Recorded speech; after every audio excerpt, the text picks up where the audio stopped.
తెలంగాణ రాష్ట్రంలో ఉన్న బీడీ కార్మికులందరికీ ఎలాంటి షరతులు లేకుండా 4016 రూపాయల జీవన భృతి చెల్లించాలని బీఎల్టీయూ బీడీ కార్మిక సంఘం జిల్లా అధ్యక్షులు సిద్ధిరామ్ అన్నారు. 2014 కటాఫ్ తేదీని తొలగించి బీడీ కార్మికులందరికీ జీవన భృతి ఇవ్వాలని అన్నారు.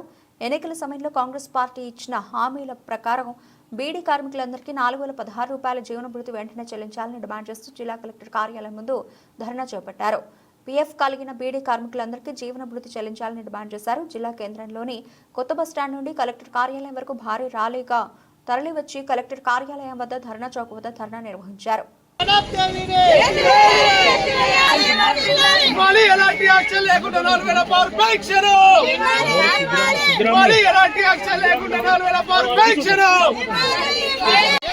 షరతులు లేకుండా 4016 రూపాయల జీవన భృతి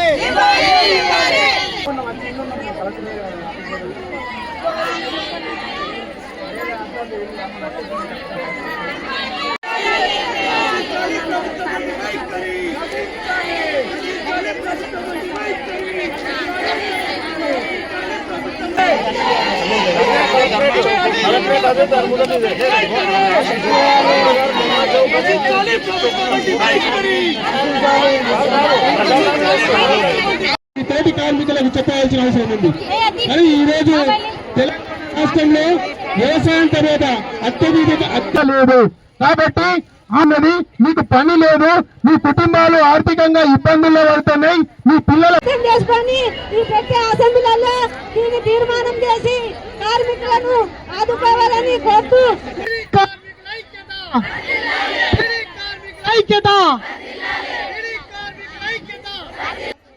నేను ముందుగా చెప్పినట్టు కామారెడ్డి జిల్లా అంటే పోరాటాలకు కట్టాలి. కామారెడ్డి జిల్లా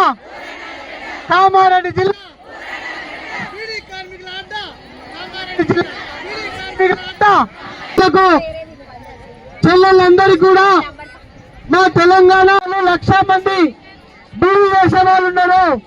ఉమ్మడి నిజామాబాద్ జిల్లాలో 1,50,000 పనిచేసేటువంటి బీడీ కార్మికులకు, ప్యాకర్లకు, బట్టి చాటన్ టీకేదారులందరికీ ఎలాంటి షరతులు లేకుండా 4016 రూపాయల జీవన భృతి తక్షణమే అమలు చేయాలని, 2014 ఫిబ్రవరి 28 తారీఖు కటాఫ్ డేట్ తొలగించాలని మా తెలంగాణ బహుళజన బీడీ కార్మిక సంఘం బీఎల్టీయూగా డిమాండ్ చేస్తున్నాము.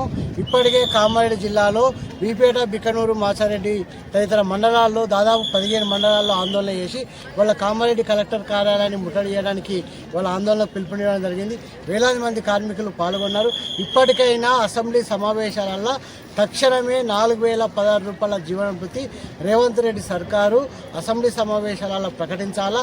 లేని ఎడల అసెంబ్లీకైనా ముట్టడి చేయడానికి, కామారెడ్డి జిల్లాలో ఉన్నటువంటి ఎమ్మెల్యేల ఇల్లు ముట్టడి చేయడానికైనా బీడీ కార్మికులు వెనుకాడరు.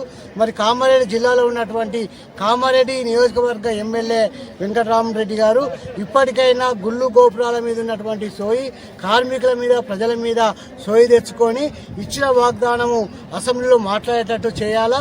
మరి పోచారం శ్రీనివాసరెడ్డి కానీ, ఎల్లారెడ్డి జూకల్ ఎమ్మెల్యే కానీ, ఇక్కడ మా బీడీ కార్మికుల ఓట్లతోటి ఈ 4 ఎమ్మెల్యేలు గెలిచారు. తెలంగాణ రాష్ట్రంలో 42 మంది ఎమ్మెల్యేలు గెలిచారు. ఒకవేళ ఈ అసెంబ్లీ సమావేశాలలో బీడీ కార్మికుల జీవన భృతి అమలు చేయకపోతే ఖచ్చితంగా ఈ ప్రభుత్వానికి నూకలు చెల్తాయనేది తెలియజేస్తున్నాం. తక్షణమే జీవన భృతిని అమలు చేయాలి. లేని ఎడల పెద్ద ఎత్తున ఆందోళన చేస్తామని తెలియజేస్తూ జై భీమ్ లాల్ సలంతో ముగిస్తున్నాం.